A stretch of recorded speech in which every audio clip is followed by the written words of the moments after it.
Thank you for joining us. Megan, we're ready to start the recording and go to our first slide, please.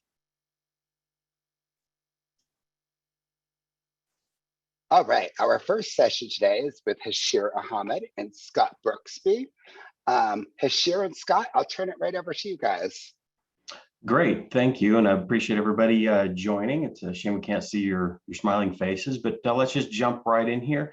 Steve gave us a bit of an introduction, so we're going to move to the next slide. So right here, you saw him introduce this circle with the slide or the chevrons on it. We're going to stay focused here for the next hour on this risk assessment piece. This is basically where WEC shapes its understanding of you, an entity, and we're going to have an example here going forward throughout this, and it's going to go throughout this day here, so we'll kind of set that up a little bit. This is how we stay informed about what risk may shape an entity. So next slide. So we're going to set this up a little bit. So this is EENL. This is our example entity name. So we're going to use this very fictitious, I'm trying to say both at the same time, entity.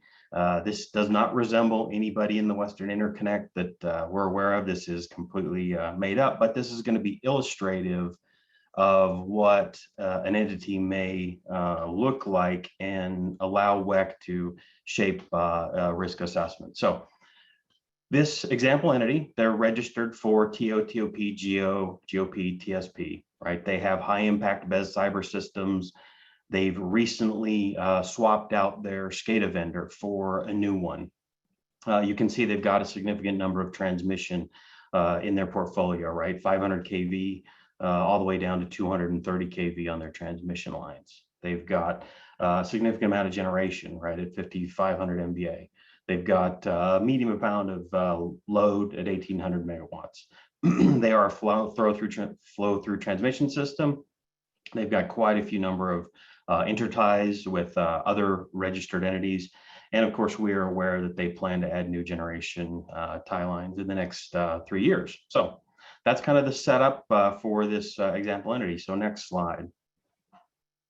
So we're going to kind of give you a visual that will hopefully help you understand what we're going to talk about for the next hour, and help you kind of see this from a visual perspective. So kind of here in the upper left, we've got this concept of inherent risk, right? This is what we know about an example entity that they can't change, or they can't change it without a significant amount of either investment or divestiture, right? You know, to use my medical analogy, this is the patient, right? This is the age, this is the things that they can't change, right? But then we move on to entity performance, right? This is the diet and exercise part of it. Obviously, you know, any given entity, and so for this example, the things that they do with their assets, right, for their BES cyber systems, you know, how are they performing? What controls do they have in place? So if you'll click next. We also have other factors, right? So the ERO risk elements or the regional risk, you know, we all, we don't live in this world alone, and, you know, entities are intertied with other entities, right? Nobody gets to support the bulk electric system without being tied to other entities. So this is kind of the idea that, you know, your neighbors pose risk. So that's regional risk, or we've got even national that can impact it, right? Solar winds is an example. Everybody who is familiar with that kind of breach that might have impacted across the Western Eastern interconnection, those type of ERO-wide risk elements. So if you click next. So all of this starts to feed into this concept of risk category. So we've got to kind of bucket these, right? It's not, risk is not just one big hole or one big cloud, if you will. We've got to start to put it into, okay, maybe this is a risk based on a cyber threat, or maybe we've got risk that's based on some of the regional, you know, whether it's wet or a dry area, right? Whether we've got, you know, resource issues, right? The risks have to actually be shaped into what's their meaning. So if you click next. All of this starts to kind of lead into, okay, well, what are we going to do about it, right? And this is a whole, right? What's WEC going to do about it to help you, the entity? What's the entity going to do? And this starts to go into trying to focus the oversight strategy. Obviously, WEC has a certain number of tools at our disposal through self-certification, audit, monitoring, other engagements, even this outreach, right, is a tool that we use to help understand and shape risk within Western Interconnect. And then we have to set up, well, how often are we going to monitor that, right? At some point, we need to say, this is a lower risk, so we're going to talk about it less often. We're going to see an entity maybe every few years, but this is one that's at the top of the list. So every year or so, we're going to, maybe audit an entity, or maybe it's going to be part of an outreach on a monthly basis, right, through our webinars. This is something that we're going to keep going on. So if you click next, all this starts to shape kind of where do we go through it, right? Again, it's back to resource management for both WEC and for you, the entities.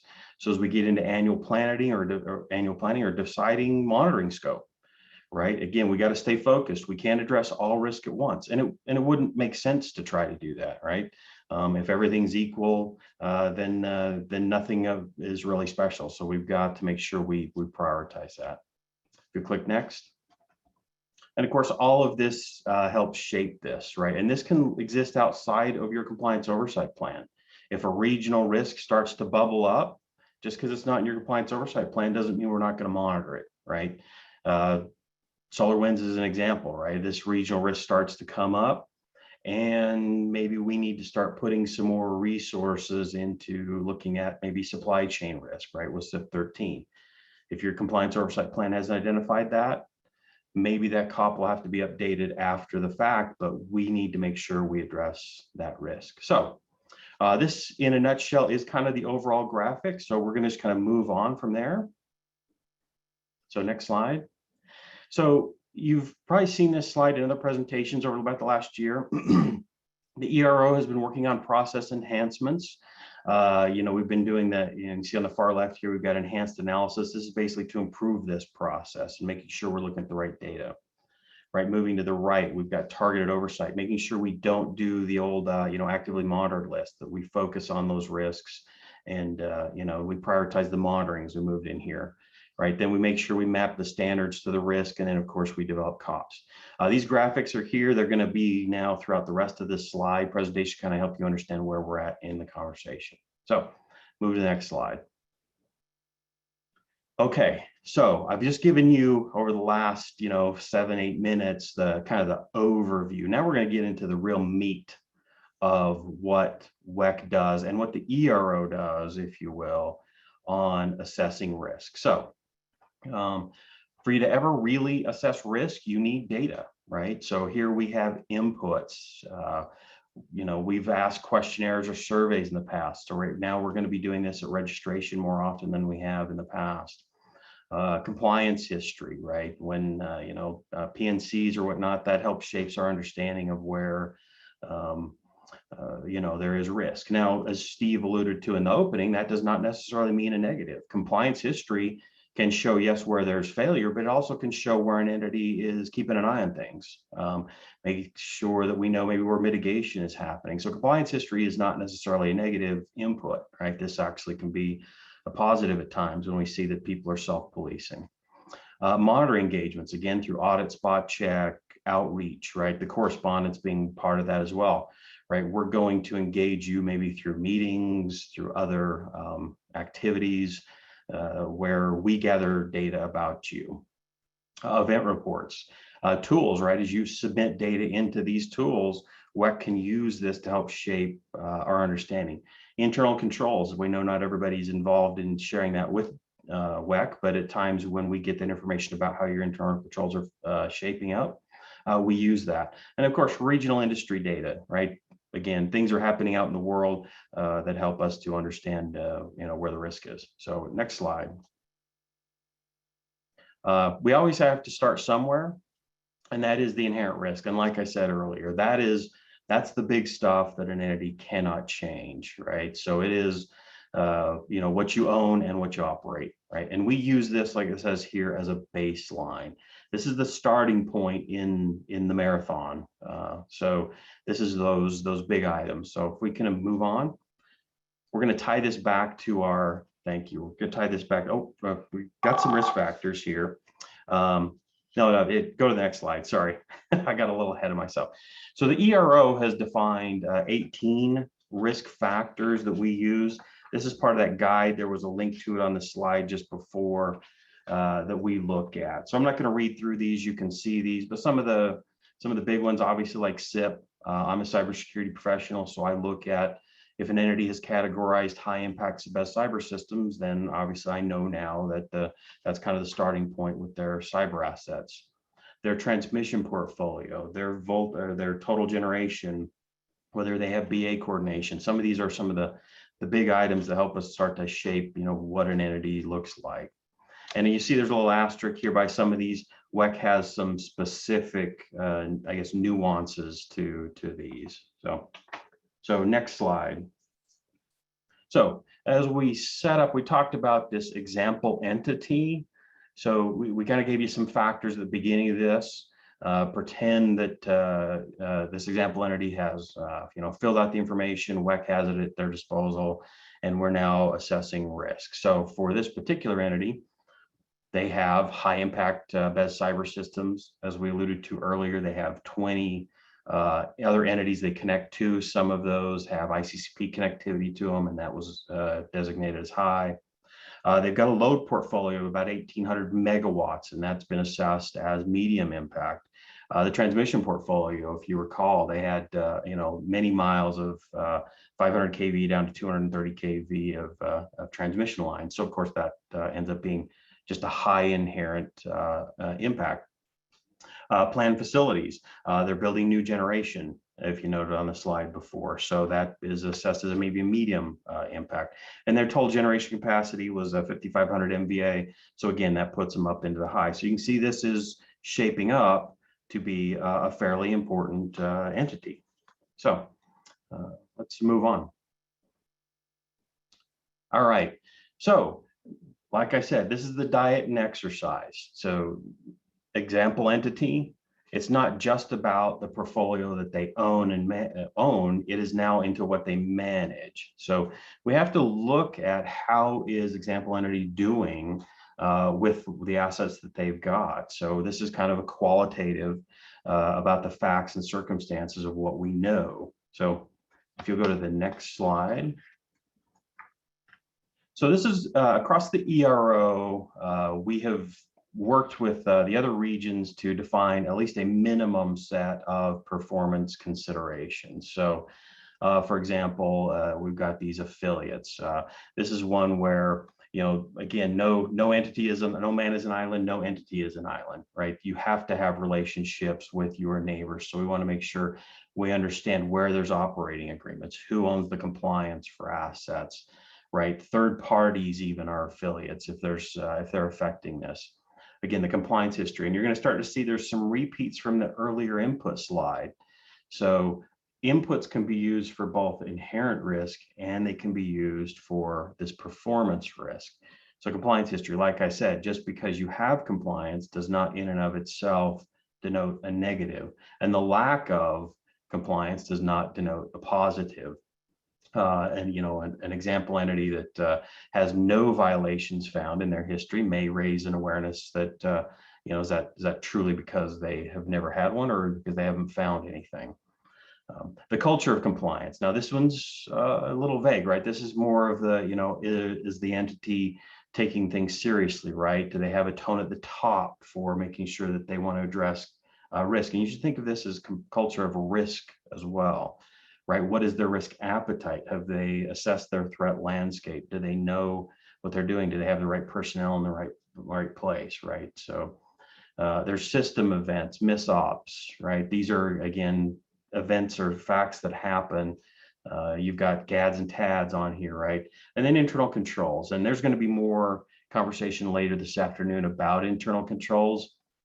But we want to see that our example entity has those controls in place, the quality assurance that's going to ensure that they don't break the bulk electric system. And then we've got kind of at this bottom at the WEC considerations. That's the catch-all, if you will. Obviously, we get access to a lot of performance information about our example entity, and we want to make sure that that's factored in. So don't think of these top 8 bullets as being just a a minimum or is the only thing we look at, right? This is kind of the baseline. So moving on to our next slide. Okay, so this is where we kind of get into, again, tying this back to our example entity. So for their compliance history, like we're noting that they had some previous non-compliance, including a serious one for PRC 1, requirements 3 and 4. So again, that's shaping our understanding of how example entity is operating. They've had some misoperations, right? A high cause of these, right? Incorrect relay settings. The rate of misoperation seems just unusually high at 8%, right? A little bit over maybe the average of 5 or 6. So again, we want to look at that and see, okay, maybe why is that occurring? Another thing we consider here is that they've added that new SCADA system that we talked about at the beginning, right? It's controlling high and medium impact assets. The SCADA vendor has now added interactive remote access. So, and again, it's not bad that they swapped this out, but WEC's not sure at this point about, okay, how did they implement it? And you'll just kind of see how this shapes up here in a little bit as we kind of get into some concerns.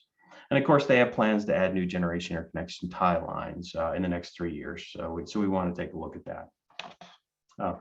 So moving to the next slide.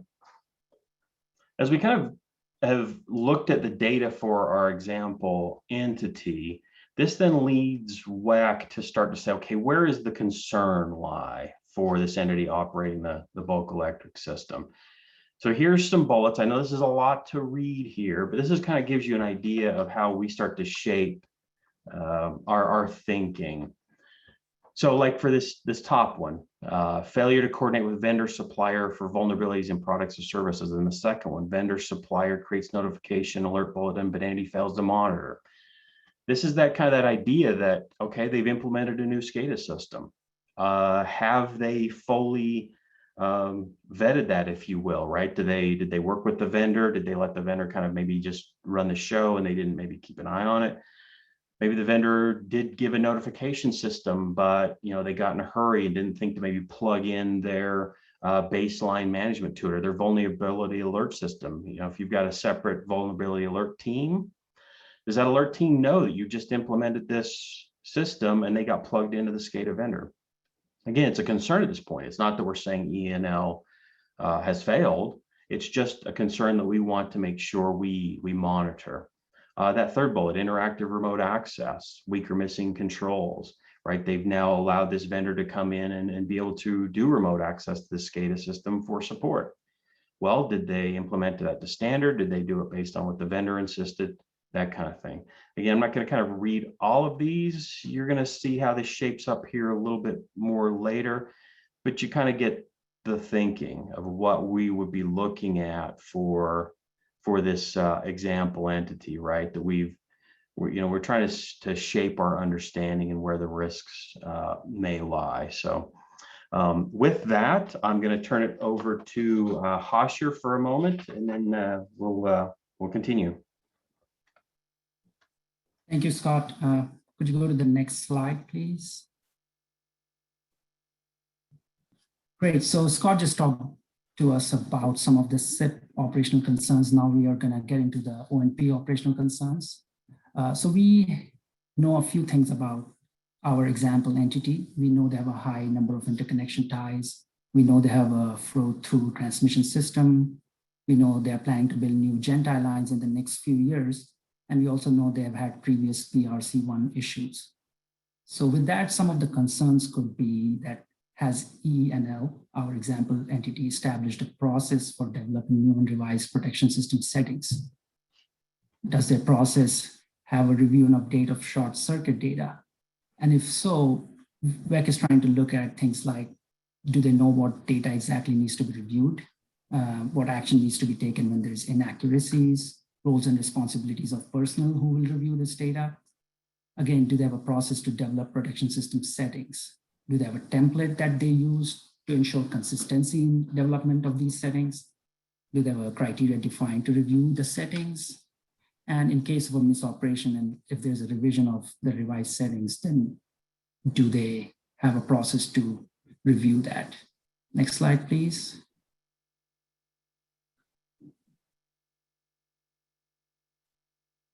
All right, so again, does EENL, our entity, have a process to coordinate these settings for facilities which join with other TOs, GOs, and DPs? So this is where we get into the coordination side of things. Do they have the roles of personnel responsible for coordination clearly defined? Do they have a process to ensure that coordination issues are addressed prior to settings being implemented? If there's a setting change due to some unforeseen circumstance, what process do they follow in that case? Do they have a system to track requests from their neighbors and the deadlines of those requests? So these are some of our operational concerns. The second bullet you'll see here is for already existing BS elements with protection system functions. So have they established if they will perform these coordination studies on a time interval basis or a fault current basis? Or is it a combination of the two? So as you can see, these are some of the examples of operational concerns for the ONP side for ENL. In real life, an entity will have more than this, but we are just focusing on these for now. Next slide, please.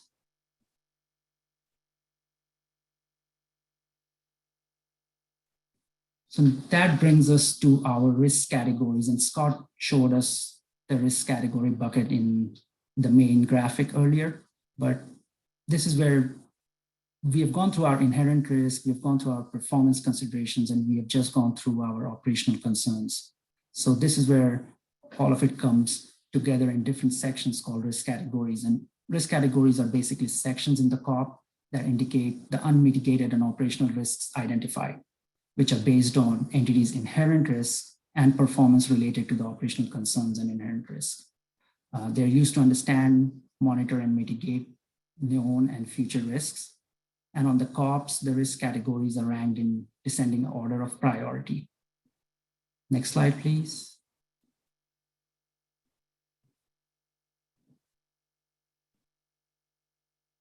All right, so ERO has developed and approved 13 risk categories. These were developed by all the regions and NERC together. And I'm not going to read through all of them, but these are all the 13 risk categories that are applicable to entities. Now, larger size entities, large BA, TOPs will have all of them applicable to them, while some of the smaller entities like just GOPs will probably not have all of them applicable. So for example, long-term studies and assessments, that's not going to be applicable to a GO. Next slide, please. Now we get into EENL's prioritized risk categories. So based on everything that we've learned about them, these are some of the risk categories which are prioritized for EENL: asset system management and maintenance, system protection, identity management and access control, and entity coordination. And we will go through each of them one by one in the next few slides. Next slide, please. So the first one is asset system management and maintenance. Now, WEC knows that ENL has made changes with their asset categories. We know they've had staff turnover, some kind of reorg, some hardware and software changes. They've had a SCADA vendor change, but we do not know about ENL's supply chain risk management process. We also don't know if baseline configurations of SCADA are created or maintained. And that's why asset system management and maintenance is a prioritized risk category for them. Next slide.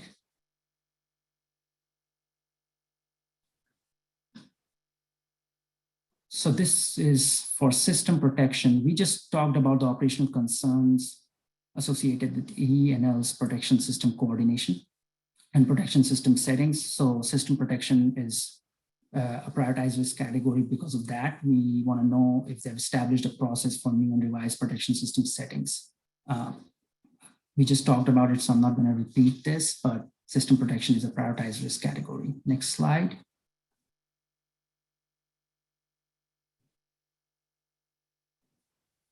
So we know that ENL has introduced new interactive remote access. Scott talked about it earlier, but we are uninformed if it has weak or missing controls.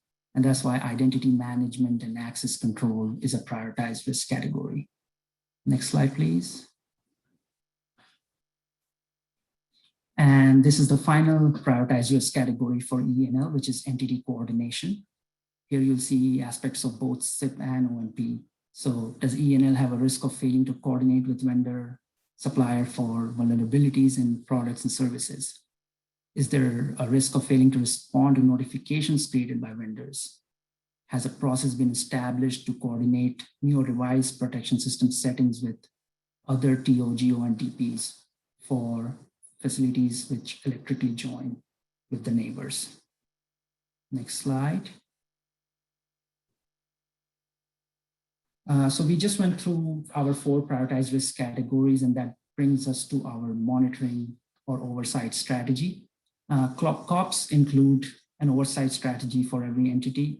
The oversight strategy includes target interval, frequency of monitoring, primary monitoring tools. It informs our annual planning process here at WEC. Primary monitoring tools can be audit, guided self-cert, spot checks. Tools and monitoring interval vary based on entities' inherent risk and past performance. Next slide. All right, so I'll jump back in here. Hopefully you're starting to see some of the theme here. So if you looked at kind of those slides earlier when we started setting up the idea of these operational concerns or these concerns, you saw some language there, right? Like for this top one here, failure to coordinate with vendor supplier. That was the top one I'd mentioned at the SIP one. You then saw that through the risk categories, we had tied that concern to, okay, this risk category. So in that case, the concern itself is starting to take on a theme of, all right, this is going to be part of this risk category. Now we're into what's the so what? What is WEC going to do to monitor that or to understand that or be an informed regulator? So now, again, the language is repeat here, and now we're starting to say, well, let's take a look at the standards that may address this particular concern. So you can see SIP 13, R1 2.5, and that's the language from the standard. I've put it there not to read it, but just so you kind of maybe can understand why it might apply to this concern. And the second one down there, same thing, that same standard, that same subcomponent will help to address another concern. And when I say help, what I don't want anybody to take away is that this is a 1-for-1, that just because you are compliant with SIP 13 R1, that in and of itself answers or negates that concern. There's the floor of compliance, and then there's risk, right? And our engagements are going to continue to have more and more conversations about how you address the risk, not just the compliance. Now, the compliance floor helps. So yes, we will come and we will talk to example entity about their SIP 13 R1 program. We are going to make sure they're compliant with verifying their software integrity as required by the standard, but we want to start to understand, but how are you really coordinating with that vendor supplier for vulnerabilities? Just because you have an integrity checker or authenticity checker, every once in a while when a patch comes out, but are you engaged with understanding the vulnerabilities that may be there? Because sometimes vulnerabilities exist and they don't have a patch in there, or that you can validate the integrity of, and maybe you have to have a compensating control until they can do that, or maybe there's undue risk. So, and again, how are you plugged in as an example entity into that notification with that supplier? So hopefully you're starting to kind of see how the concerns are much higher than the idea of compliance, but we are using the baseline of compliance to shape the monitoring strategy. So next slide. So same here, right? So remember we said one of the operational concerns was interactive remote access with this new vendor. So some standards apply with SIP 5, R2, and SIP 13, again, more of a subcomponent. The language is there for you to read it. But this is starting to help us understand how is example entity ensuring that interactive remote access with the vendor can't be exploited, doesn't become, if you will, a threat vector of its own and cause undue risk to the bulk power system. So next slide. So another concern, there have been many changes within asset categories. So again, they're making a lot of changes. So we want to understand and be informed with that, right? So SIP 10 becomes part of this, right? Are they making sure that they've got baseline for these changes? When you're going through a big change cycle, who's keeping up with that to make sure that that's all authorized changes, that nobody's slipping in some code that they shouldn't have there, and it has the integrity it's expected. This concern about maybe other significant hardware changes, again, SIP 10 can help be informed there. So next slide. Other concerns here, and again, these concerns, if you're starting to see a pattern here, the same standards can help shape against multiple concerns. So again, back to their supply chain risk management process. How did they source this SCADA system, right? How did they bring it in, right? What kind of baseline information did they put on this EMS system, right? And maintain them. So, the threads here, the concerns are the overarching, and the standards help us to shape and be informed there. So next slide. Okay, so we're going to go over to the OMP considerations. Thank you, Scott. Yeah, I'll jump in here. So we have learned about E&L's operational concerns with protection system coordination, which led to some of the associated risk categories like system protection and entity coordination being prioritized. We also know their inherent risk. Again, just a refresher, they have a high number of interconnections, flow through system. We know they plan to make BES changes by adding Gentile lines in the next few years. We also know they've had some past performance issues with PRC1. They have a higher than average misoperation rate.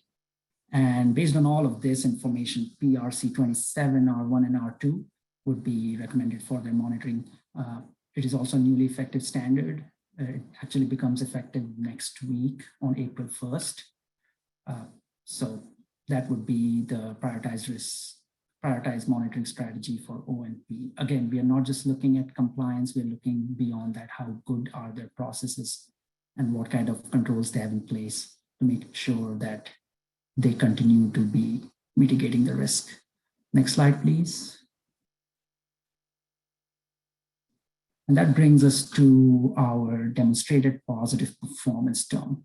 So this is a term used to determine an entity's oversight strategy. With demonstrated positive performance means strong performance amongst the vast majority of performance considerations and risk categories. It is a high bar to meet, and for larger entities, getting there might require more than one engagement.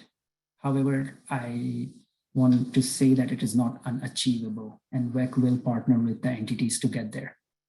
The term without demonstrated positive performance does not necessarily mean that an entity has poor performance. It could mean that, but it could also mean that WEC is uninformed about certain performance areas. For example, internal controls that are established by the entity, which we are unaware of. Another thing I would like to add is that a small non-compliance doesn't translate automatically to without demonstrated positive performance. It has to be a larger program level issues. For example, if an entity has a lot of facilities and they had one minimal risk issue with facility ratings where they missed an element for one facility, that does not necessarily mean without demonstrated positive performance. But if they have elements missing across their entire fleet of generation and transmission, and it's a program level issue, then it could mean without demonstrated positive performance. Next slide, please. So let's look at E&L's demonstrated positive performance at the moment. At the moment, we know that they've had some great and some not so great things. They've had serious risk PNCs in the past with PRC1. We have very little or almost no information on majority of their internal controls. They're making major system changes like SCADA vendor change and adding Gentile lines, which is not necessarily a negative issue, but we would like to understand how well are they positioned and set up to manage the risk associated with these changes. We have some positive observations about them as well. We know they have a good self-reporting culture, which is always great. And they have good program areas in other departments like vegetation management. Next slide, please. So this is the oversight strategy categorization table that will be included in the COP. Based on ENL's inherent risk and past performance and operational concerns that we discussed, with all that in mind, they are currently categorized as category 1 entity, which is higher inherent risk without demonstrated positive performance. Once they demonstrate positive performance, they can get to category 2. 3 and 4 is the same with for moderate inherent risk entities, and 5 and 6 for lower inherent risk entities. The only distinction is without demonstrated positive performance and with. Next slide, please.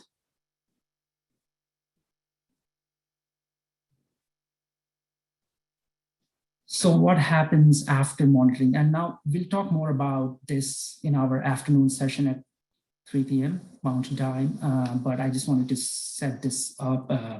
Once a monitoring engagement is completed, risk information is updated, performance consideration and internal controls information is updated. On most occasions, these changes will trigger a refresher of the COP. So we'll talk more about this in our afternoon session dedicated to after monitoring assessment. Next slide. Yeah, so this is the part where we can open it up for questions, but you know, hopefully what you've seen here is I guess if you will, the term how the sausage is made. The point isn't just for WEC to kind of show you our processes so that we can pat ourselves on the back. The point is we want you, the entities, to understand how we are an informed regulator and maybe why we do some monitoring engagements the way we do. Part of it is for us to understand and to assess the risk of it. And you know, the more information we have, the better we are going to be able to perform this risk assessment. And where we are blind is where the concerns are going to raise up. So Travis, with that, if you can open the floor in whatever way for questions.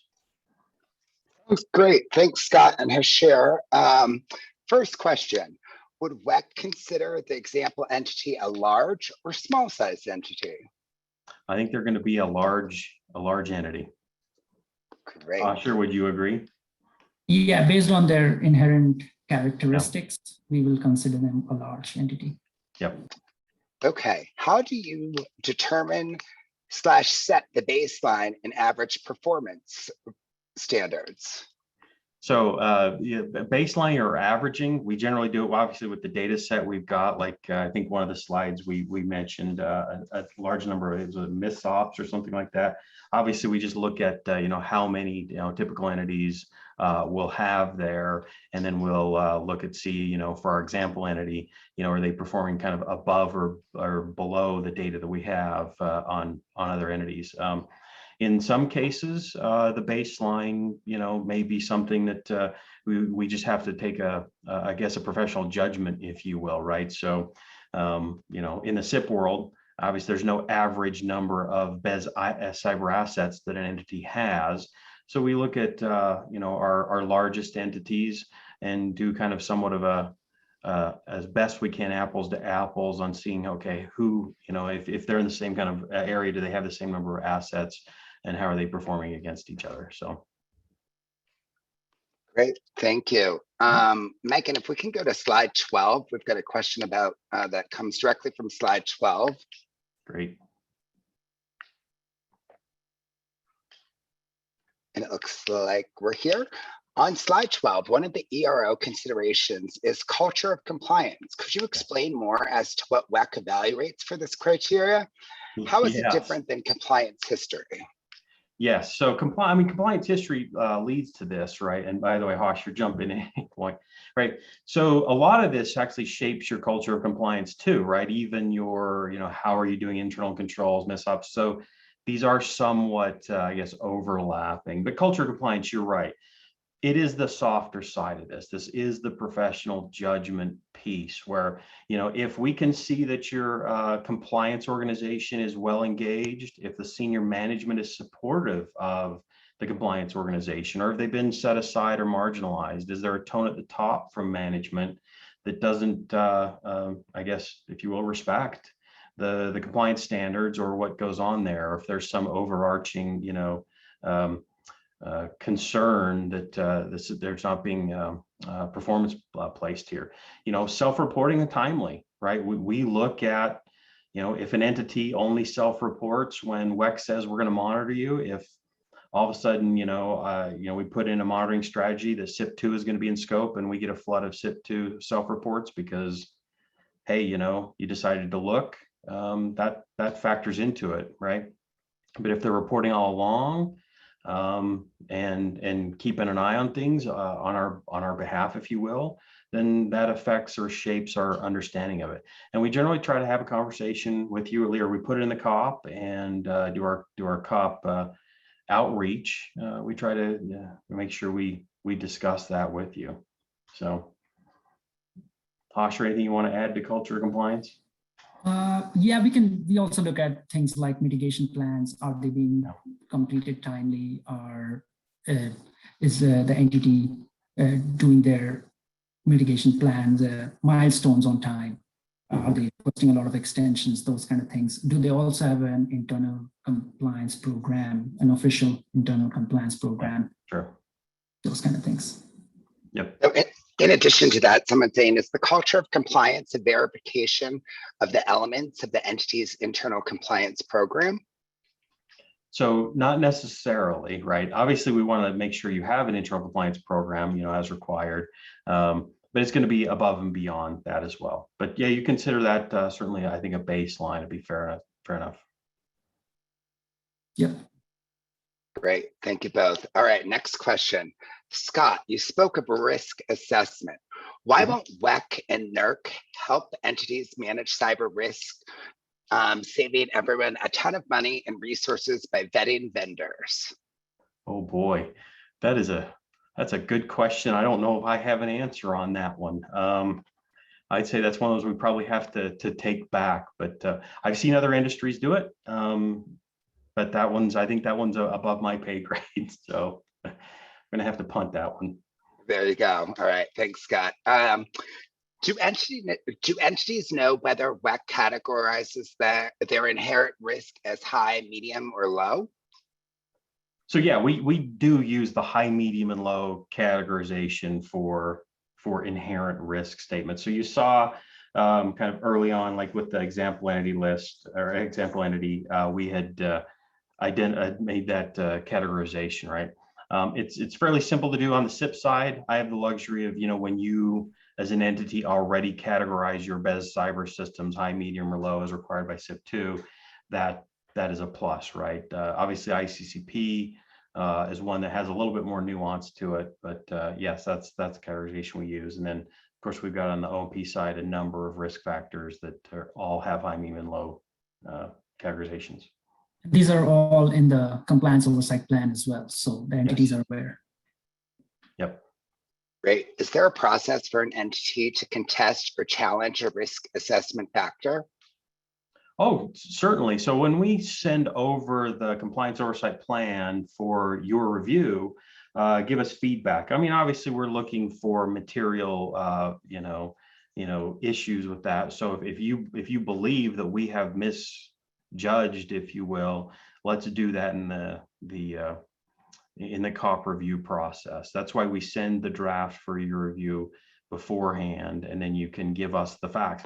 If we want to be an informed regulator. I can't beg you enough for information. And if we have the wrong information, please give it to us. We don't want to be wrong.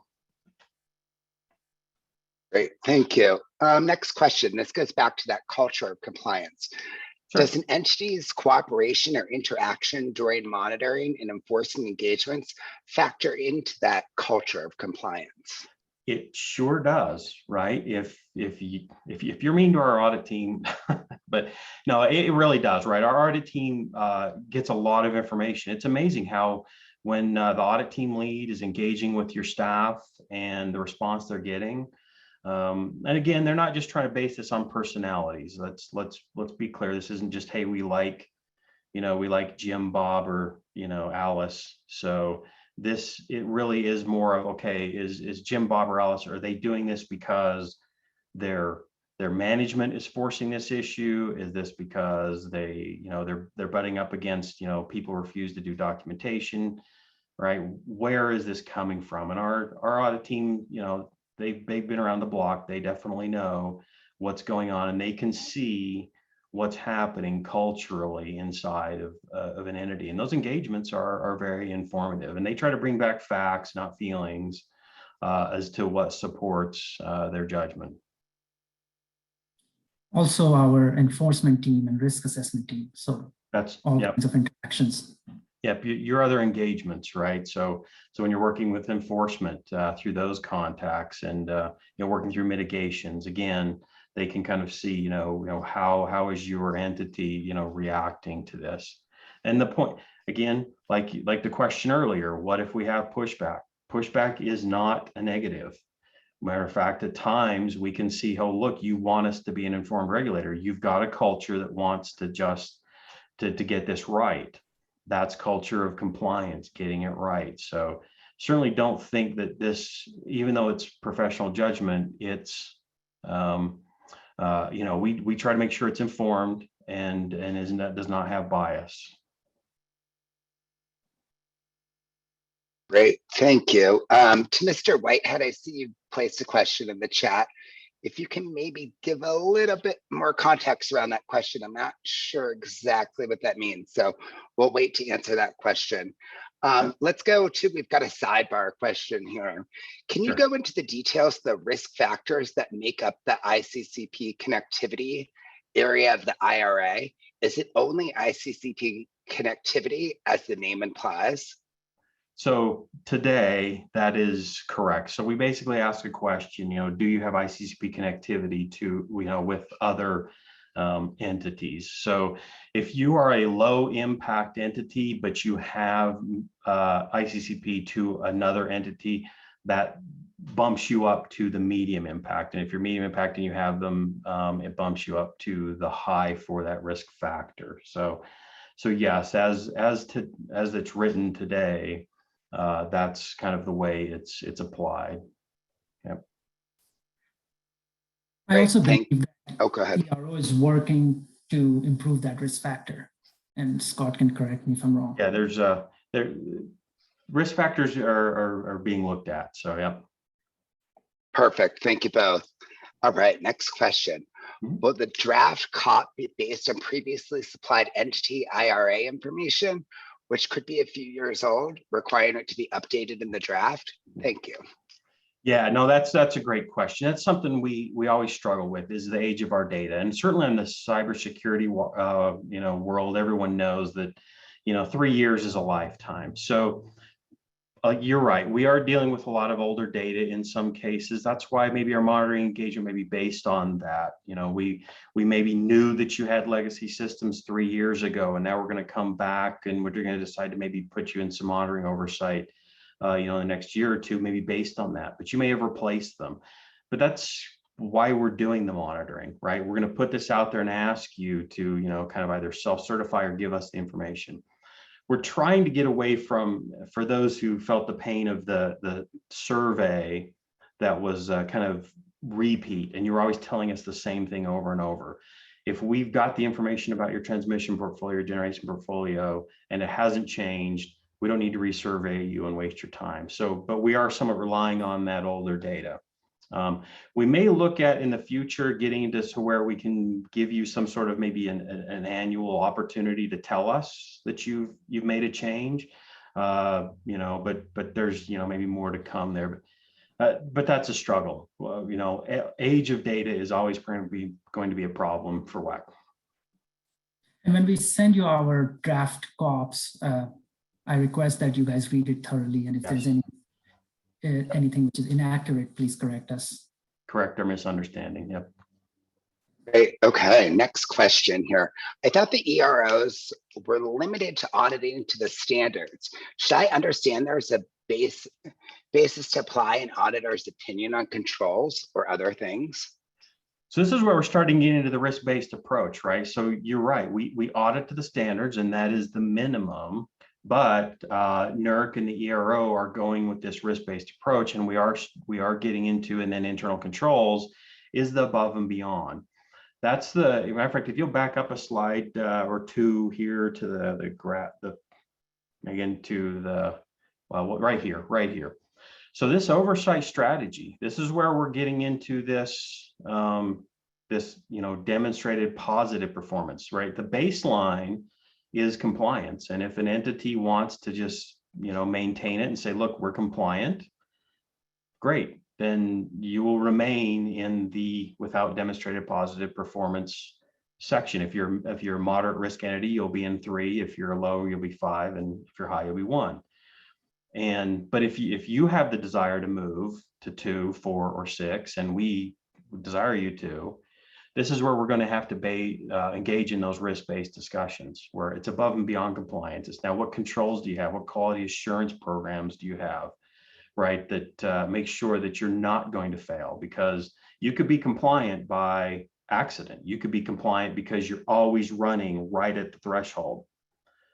We want to encourage you to get up there where failure is rare, not because you ran at the red line, if you will. So that's where we need to make sure that you're investing in the right areas. And you've maybe even seen that FERC and others are trying to encourage entities to invest more in these areas so that they can, we can get away from, failures of the baseline. But yes, you're going to be having more risk-based conversations with us, the risk team, with our audit staff, with our enforcement staff. I don't think this is going away anytime soon. Great, thank you. Next question here. Most regional workshop presentations focus on high, medium impact registered entities.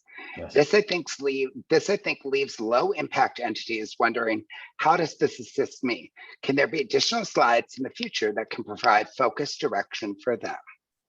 Yeah, I feel your pain. We've got, like in the Western Interconnect, the majority of our entities are low impact. For this entity, we kind of actually had hoped to do that, but it kind of didn't work out that well to put them in the lower, because we need kind of a broad swath. But you're right. I know it's hard to hear us talk about these high impact and medium impact entities so much and the focus of these outreaches, but you're right. The lows, you're very important. You make up a large portion of our Western Interconnect. So I hear you. So I think we can maybe do something through our maybe monthlies or whatnot that maybe has more of a focus or flavor for you. That's great. That's a great idea to do something in our monthly open webinars on the third Thursday of the month. Small promo there. Next question. How will the IRA and COP be prepared to inform and adjust upcoming audit scopes? What timing expectations can be provided for entity preparation purposes? Timing, that's great. So for those who had felt before where you got the COP just a few months before audit engagement and it really focused on that, we have shifted away from that now. So the COP is now going to be a longer term document. It should be written that way and felt that way. And it's not a sprint to the next monitoring engagement. So you'll see hopefully that that's the case. Now, that means if you do get on the monitoring engagement, you will be informed ahead of that. You'll know you're on the audit schedule and you'll be given your scope, I think several months prior to that engagement. And then after that engagement, when WEC has the most up-to-date information about you, is when we will update the compliance oversight plan and set forth the schedule for the next coming years, right? However long that may be based on your entity. So that's kind of the new cycle we're in. I hopefully that answers the question on timing, but you're definitely not going to get the COP just before an audit engagement. You're going to get it after 6 months after an engagement. And for those that aren't on the audit schedule, timing is going to be based more on a trigger approach. So we are we're solidifying that now, but we're looking at triggers that either enough of the time has passed, or maybe you've made a footprint change or a registration change or some other set of factors or flags that will say, okay, it's time to redo their compliance oversight plan. It's just aged, poorly. Great. Speaking of age, NERC's data retention requirement is 3 years, correct? How does this impact the requirement? Yeah, so again, back to, we struggle with accessing data ourselves and the retention.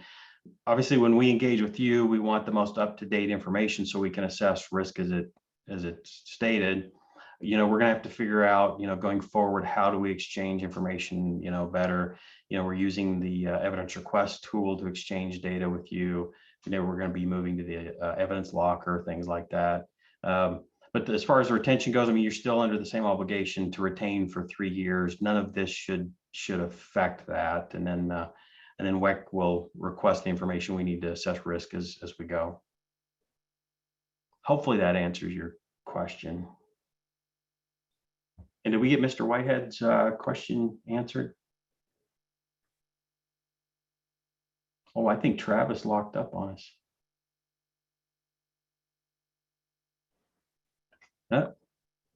Well, it does look like Travis has locked up. Everyone.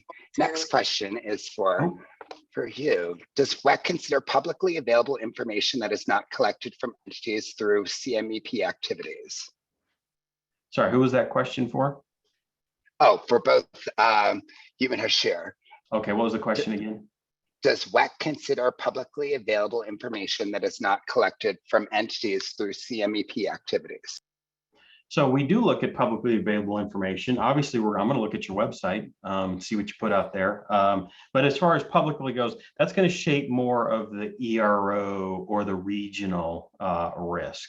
So, obviously, like with SolarWinds, right? Where that's one I keep mentioning. It's one we look at. So we're going to use the publicly available data that's there, right? If there's something that's going on in the Western Interconnect, whether it's weather related or whatnot, then obviously that's publicly data. So, but publicly available data about you is primarily going to probably come from your own published website. We're certainly not into looking up, hearsay or blogs or stuff like that is unsubstantiated.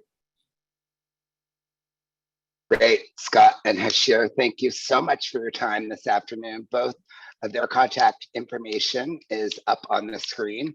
Yep. So feel free to reach out via email or also in the Q&A on our Whova application. Yep. Their presentation is also available in the handout section of their session. So feel free to check that out. Okay, great, thank you. Hashir and Scott, thanks so much. We appreciate it. Thanks, everyone. Thank you.